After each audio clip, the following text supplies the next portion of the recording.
Pemirsa, berikut ini cuplikan hasil pertandingan babak Final Four Pro Liga 2026 antara Jakarta Pertamina Enduro melawan Gresik Petrokimia Pupuk Indonesia. Di sisi lain, begini pernyataan mengejutkan Pyo Sung-ju kepada Megawati usai laga ini berakhir. Benarkah demikian? Dilansir dari situs web fiksi Garuda, yuk buat kamu yang ngaku pecinta olahraga Indonesia, wajib banget buat subscribe channel ini dulu ya. Terima kasih ya guys. Dinantikan sepanjang musim ini, yakni pertandingan antara Jakarta Pertamina Enduro menghadapi Petrokimia Gresik Fons Cupless. Duel epik ini digelar di Gor Sritex Arena Solo yang sudah sejak pagi dipenuhi oleh antusiasme ribuan penonton fanatik. Suasana di dalam arena begitu hangat dan penuh energi. Sorak-sorai pendukung kedua tim bergema di setiap sudut, menciptakan atmosfer yang benar-benar menegangkan dan penuh adrenalin. Begitu wasit meniup peluit tanda dimulainya pertandingan, Jakarta Pertamina Enduro langsung mengambil inisiatif menyerang. Dari detik pertama set pertama, Enduro tampak agresif, menunjukkan bahwa mereka tidak ingin membiarkan Petrokimia mengambil kendali. Bahkan, tak sampai beberapa rally berlangsung, Enduro berhasil unggul sementara dengan skor 4-0, memaksa tim lawan untuk segera menyesuaikan strategi. Namun momentum itu sempat sedikit terganggu ketika setter Enduro Tisha Amalia melakukan serve yang keluar sehingga skor berubah menjadi 4-1. Petrokimia Gresik Fons Cupless yang sejak awal dikenal sebagai tim kuat dengan reputasi sebagai salah satu favorit juara tak tinggal diam. Mereka dengan cepat menunjukkan kualitas permainan mereka. Berkat koordinasi apik antara setter dan spiker andalan mereka, Petrokimia mampu menyamakan skor menjadi 4-4, menandakan bahwa pertandingan ini akan menjadi adu kekuatan yang sengit dan tidak mudah ditebak. Namun, Enduro segera menunjukkan kelasnya. Megawati Hangestri dan Irina Voronkova, dua andalan tim yang tampil dengan performa luar biasa bak bintang Eropa, mulai mendominasi jalannya pertandingan. Serangan-serangan mereka begitu presisi dan mematikan, hingga skor sementara perlahan menanjak menjadi 21-16. Tidak hanya efektif, permainan keduanya menunjukkan chemistry yang menakjubkan di lapangan, membuat pertahanan Petrokimia seringkali kewalahan. Petrokimia sempat menipiskan jarak ketika setter mereka berhasil melakukan quick smash yang cerdas, mengubah skor menjadi 21-17. Namun Enduro kembali memperlebar keunggulan berkat smash keras dari Wilma Salas yang berhasil menembus pertahanan lawan, membawa skor menjadi 22-17. Kejutan besar terjadi karena Enduro yang semula diprediksi akan berada di posisi di bawah tekanan justru tampil dominan di set ini, menunjukkan bahwa mereka bukan tim yang bisa dianggap remeh. Momentum kembali berpindah ketika setter Petrokimia melakukan kesalahan akibat terpeleset, memberikan keuntungan tambahan bagi Enduro yang berhasil menambah skor menjadi 23-17. Kekesalan tampak jelas di wajah pelatih Petrokimia asal Italia, Lodi, yang tak bisa menahan amarahnya di pinggir lapangan. Meskipun demikian, Sasa Bitsenko dari Petrokimia berhasil memperkecil ketertinggalan menjadi 23-18, menunjukkan bahwa timnya belum menyerah dan tetap berjuang. Namun Enduro kembali membalas dengan tegas. Cindy Zaskia mengeksekusi smash mematikan yang menembus pertahanan Petrokimia, membawa skor menjadi 24-18 dan nyaris memastikan kemenangan set pertama. Petrokimia mencoba bertahan sampai titik terakhir, dengan Andy Mitchem berhasil menambahkan 1 poin, menjadikan skor 24-29. Namun itu belum cukup. Akhirnya, smash luar biasa dari Wilma Salas menutup set pertama dengan kemenangan bagi Jakarta Pertamina Enduro. Skor akhir 25-19. Penampilan Megawati Hangestri dan Irina Voronkova benar-benar mengesankan, memberikan nuansa profesional dan kelas dunia yang membuktikan bahwa Jakarta Pertamina Enduro mampu bermain setara dengan tim-tim terbaik internasional.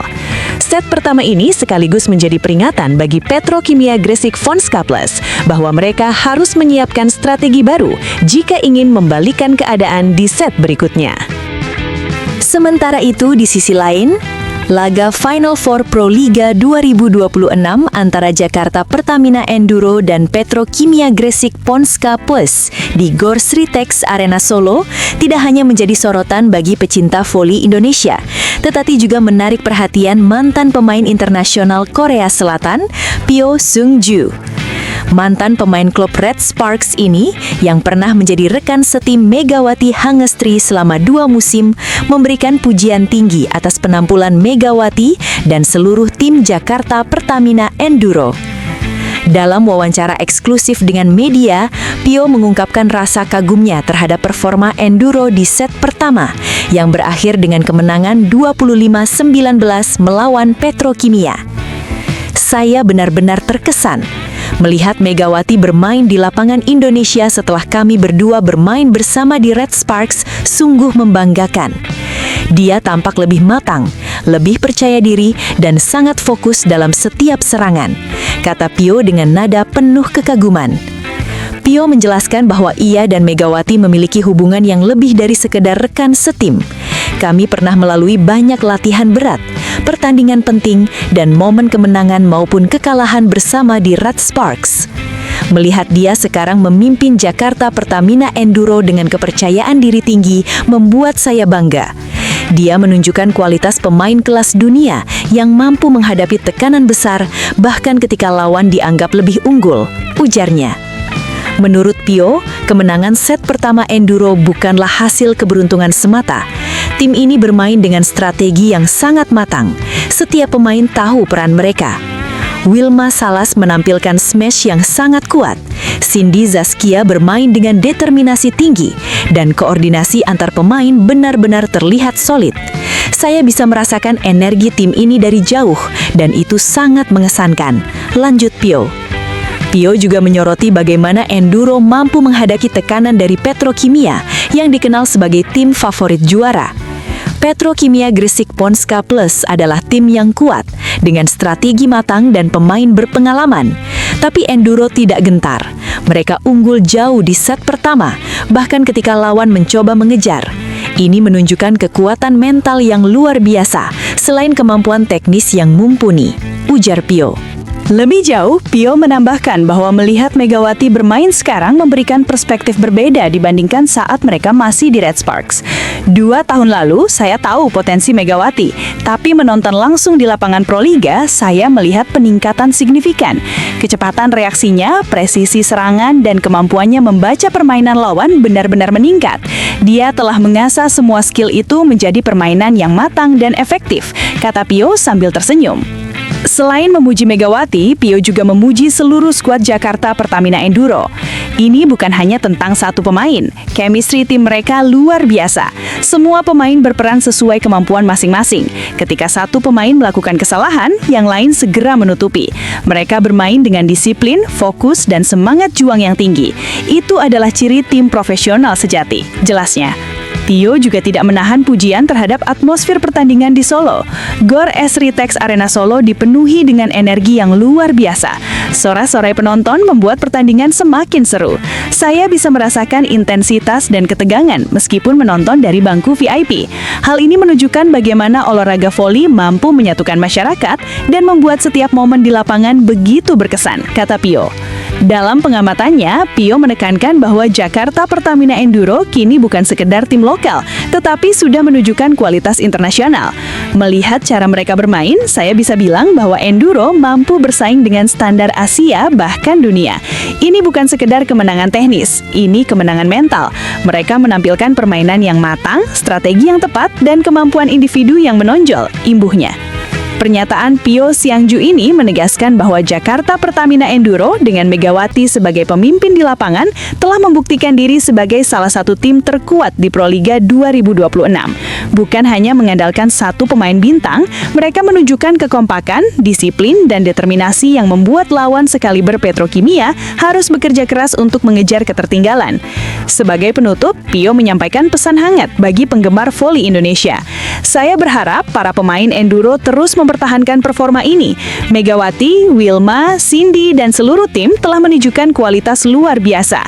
Saya bangga sebagai sahabat lama Megawati, dan saya yakin mereka masih memiliki banyak potensi untuk ditunjukkan di set-set berikutnya, tutup Yo dengan penuh antusiasme.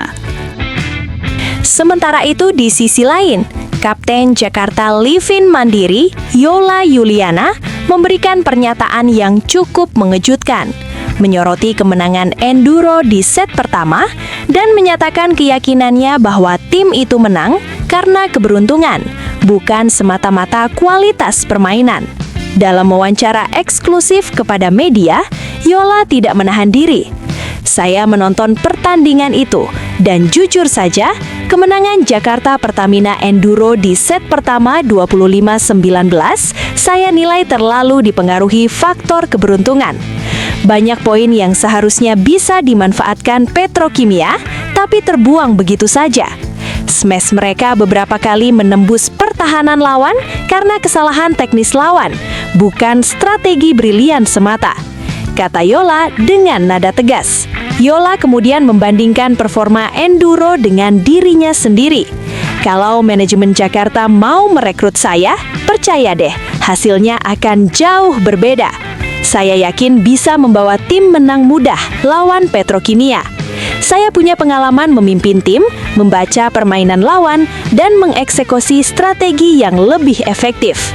Kemenangan Enduro yang sekarang itu, bagi saya, terlalu mengandalkan keberuntungan dan momen-momen kecil yang menguntungkan mereka. Lanjutnya, menurut Yola, faktor keberuntungan terlihat jelas di beberapa momen krusial. Set pertama berakhir 25-19, tapi banyak poin yang sebenarnya bisa dimenangkan oleh Petrokimia jika mereka memanfaatkan pertahanan lebih baik. Ada beberapa kesalahan setter dan peluang yang terbuka, tapi Enduro berhasil memaksimalkan momen itu. Kalau saya di sana, saya bisa menutup celah itu dan mengubah ritme pertandingan, ujarnya. Tidak hanya menyoroti keberuntungan Enduro, Yola juga menegaskan bahwa dirinya merasa memiliki kualitas yang bisa membawa tim Jakarta lebih dominan. Saya tidak merendahkan pemain Enduro, tapi saya yakin kemampuan saya dalam membaca lawan, mengatur serangan, dan memimpin tim akan membuat pertandingan lebih mudah. Dengan strategi yang tepat, saya bisa memastikan Jakarta tidak sekadar menang, tapi menang dengan kontrol penuh atas permainan. Jelas Yola. Selain itu, Yola memberikan komentar tentang performa beberapa pemain kunci Enduro, termasuk Megawati Hangestri dan Wilma Salas. Mereka memang tampil bagus, tapi jangan lupa beberapa poin yang mereka dapat berasal dari kesalahan teknis lawan. Jika lawan bermain lebih solid, skor bisa jauh berbeda.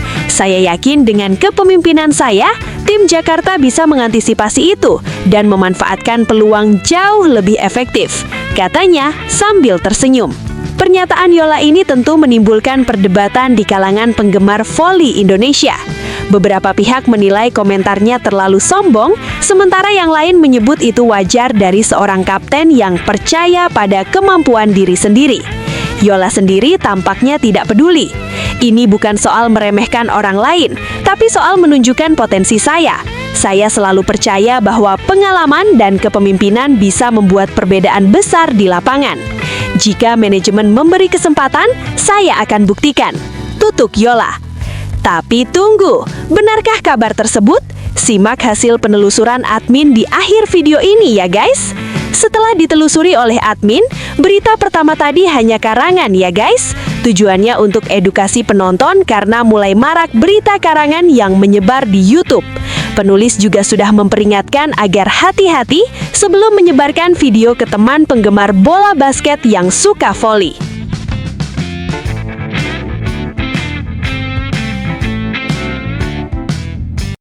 Timnas Indonesia dipastikan akan kembali bertanding pada agenda FIFA Matchday yang berlangsung pada 1-9 Juni 2026.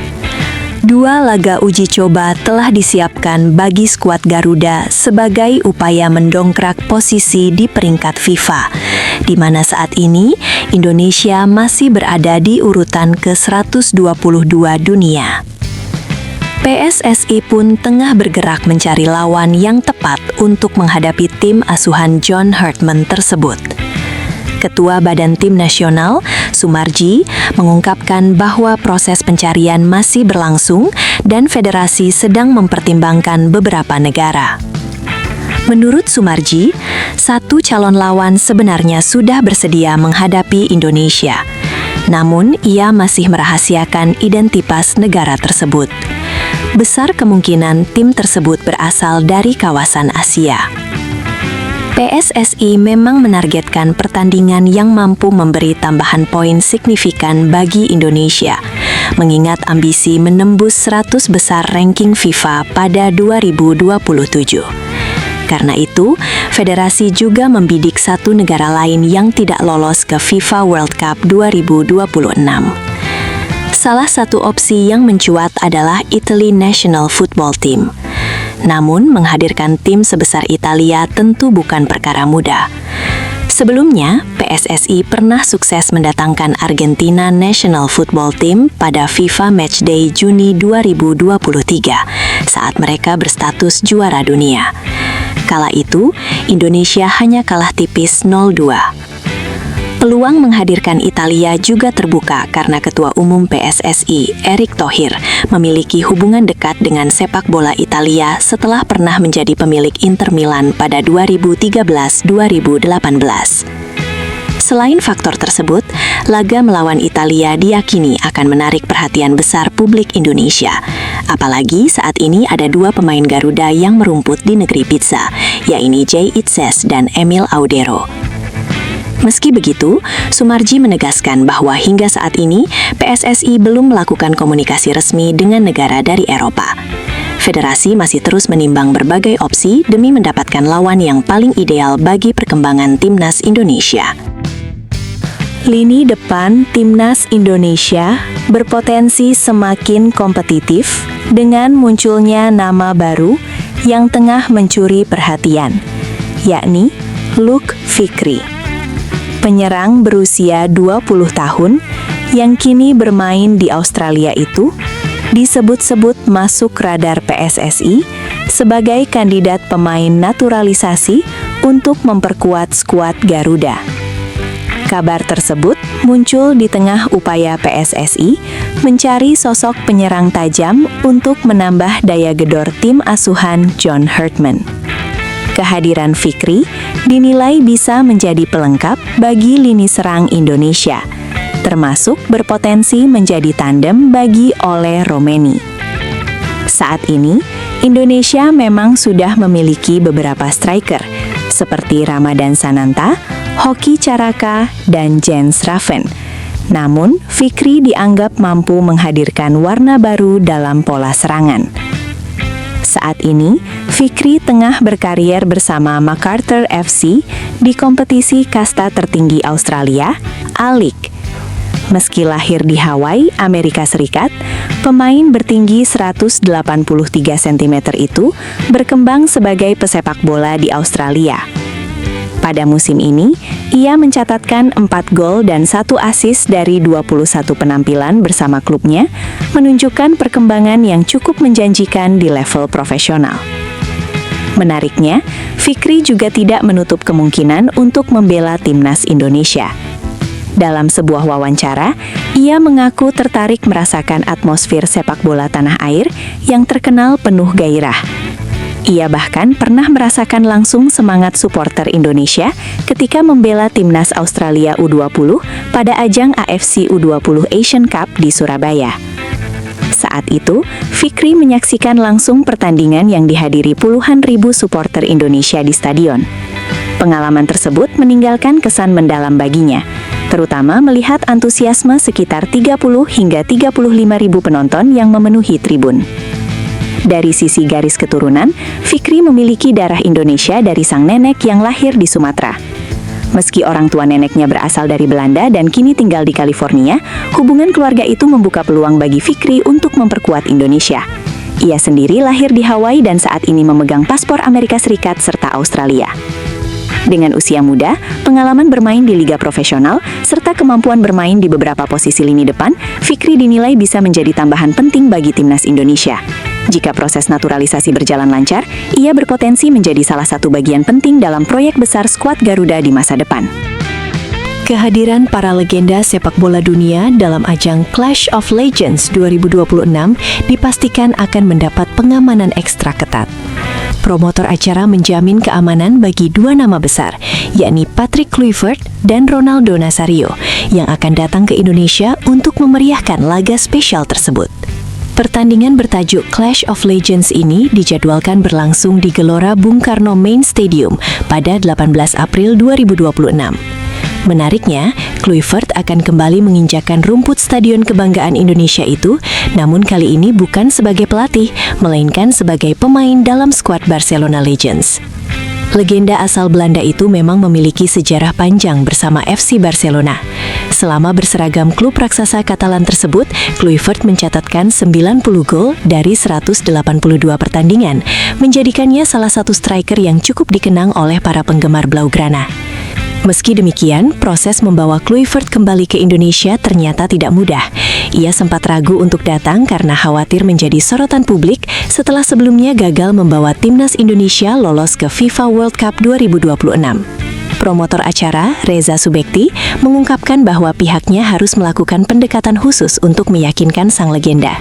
Setelah melalui pertemuan langsung, Kluivert akhirnya bersedia hadir dan ambil bagian dalam pertandingan tersebut. Reza juga menilai kegagalan timnas Indonesia menembus Piala Dunia tidak sepenuhnya menjadi kesalahan Kluivert. Menurutnya, hasil tersebut merupakan tanggung jawab bersama seluruh tim. Terlebih, Indonesia harus bersaing dengan negara yang secara peringkat FIFA berada di atas, seperti Iraq National Football Team dan Saudi Arabia National Football Team. Sebagai langkah antisipasi, panitia memastikan sistem pengamanan khusus bagi Kluivert.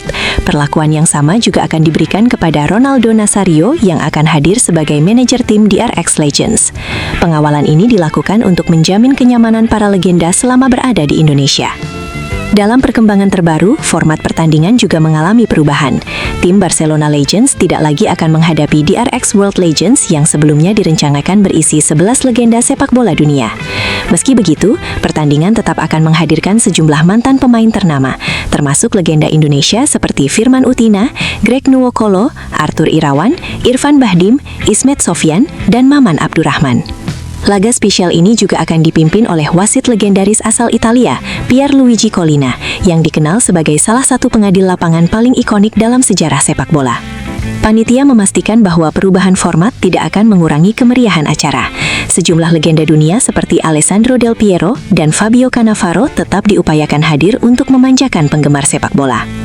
Perwakilan penyelenggara dari Dewa United, Hardianto Kenneth, menyebut bahwa acara ini bukan sekedar pertandingan nostalgia.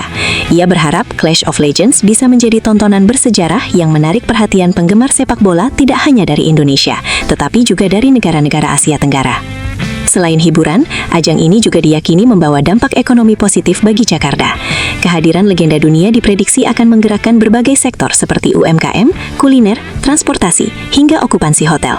Bahkan acara ini diharapkan dapat memperkuat citra Jakarta sebagai kota global sekaligus destinasi sport tourism di tingkat internasional.